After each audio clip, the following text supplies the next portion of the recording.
Greetings, this is Mr. Pop Culture Phenomenon here, and today in my podcast I am going to be bringing you a interesting topic. Today's topic is the most powerful villain in DC Comics, and I am talking about ARES, the God of War. So, before we dive in, always remember to like, listen, and subscribe below. And thanks again for listening. Let's get into it. So, ARES was first featured in issue 1 of the Wonder Woman comic series that debuted, I believe, in October of 1941. Now, as you guys can remember throughout the comic series, he is portrayed as Wonder Woman's main adversary throughout the whole entire comic series. And not many people know this, but ARES is actually Hercules' brother. He's one of the many kids that Zeus had, and for a while before his reign on Earth, ARES lived on Mount Olympus and was one of the gods that was worshipped by the humans below on Earth. Now, while serving his time in Mount Olympus, ARES kind of got bored and thought over time that these situations became mundane.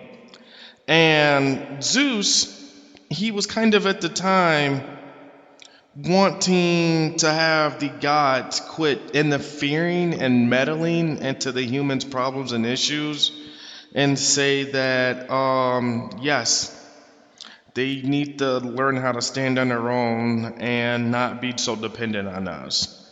So Zeus eventually made it law for any other gods to interfere with the human beings on Earth and told us to solve our own issues.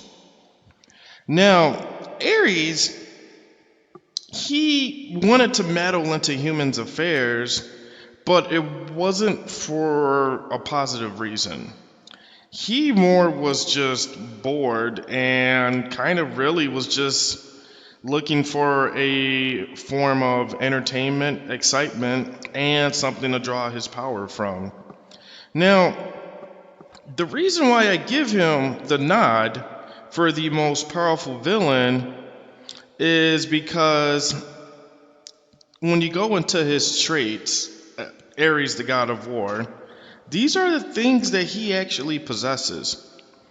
He has godlike strength, he has superhuman speed and stamina, he can do weather manipulation. He is technically a necromancer, which is the ability to control the dead.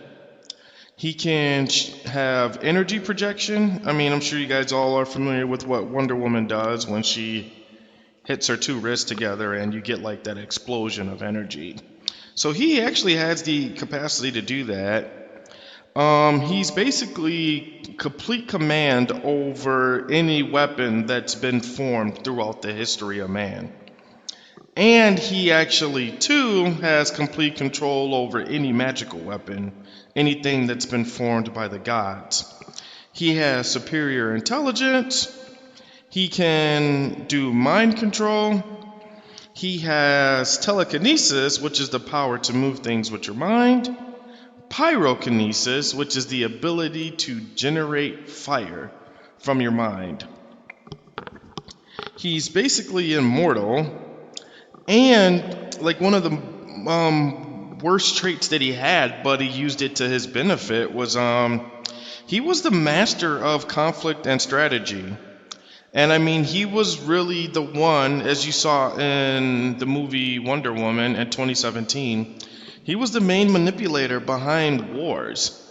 He was the main manipulator behind civil wars, disagreements, disputes, fights, etc.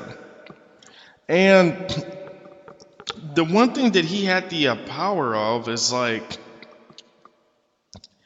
He drew power from negative psychic energy, and it was like they call it malevolent psychic energy, which is he feeds off the negative. And actually, believe it or not, by feeding off the negative, it actually for him makes him more powerful as a god. And so that's why he thrived in environments where there was conflict and war going on. They say that his presence got so strong as time went on for Ares, the god of war, that when he literally just like stepped into a room where there were people, he literally just he had it in him to just literally not even doing anything, just his presence and aura. And he would step into a room with just people calm and cool and chilled out. And then literally, they would just all literally start fighting, and conflict would just pop up right away. He literally carried a certain type of aura with him that just couldn't even be explained. And there was like a couple of ways to kill him, and everybody knows it's like the only way you can kill a god is by the hands of another Greek god, or if you had to have a magical weapon that was formed from you. But I mean, this guy, he basically made his own armor, and his armor was supposedly indestructible. And he stood literally 6'10", almost 7 feet tall. And for any other god or anybody that's a normal human being in general, he was a force to be reckoned with. Now, Ares wanted to envision Earth as a planet with constant conflict and war. And he wanted to kind of project that on the whole entire world. And that, for him, was his form of paradise. He had a rival that was another one of the Olympian gods, and that was actually, most of you guys might know her name, it is Aphrodite. Now, Aphrodite, she wanted the complete opposite for her vision of Earth. She wanted a utopia where it was a place of peace, love, and harmony. And she was actually, in the comics, she's the one that leads to the creation of the Mascara and the Amazonians. And so these were the women of beauty to counteract Ares and the men of evil that were on Earth at that time.